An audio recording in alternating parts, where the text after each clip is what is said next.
It's funny, in life, there are some things you need to be told before you know them.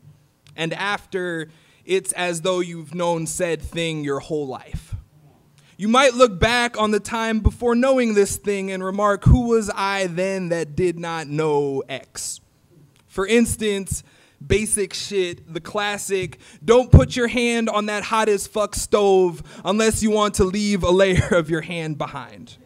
Or you can't breathe underwater no matter how hard you try without not breathing anymore. Or don't eat butter knives, Sam, just because the word butter happens to be in the name. Yeah. The electrical socket, also probably a bad place for the butter knife. So is your wrist. So is your upper thigh. Basic shit. You can't cram an entire gram of cocaine into your lungs without also becoming high on cocaine.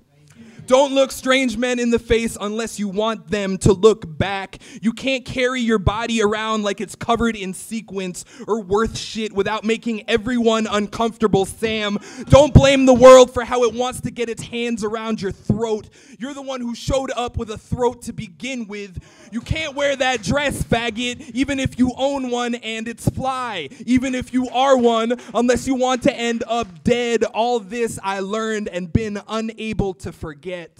Learning is just the brain's neural pathways being beaten into a new shape by life.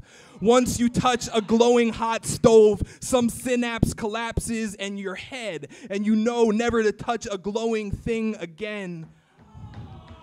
When the first boy I loved died, something broke, and nothing trained me how to fill that absence. It's funny. Some things you don't need to be told before you know them. He died and the weeping was immediate.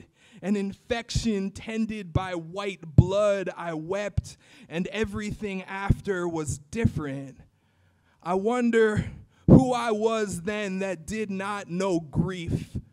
How best to make it plain.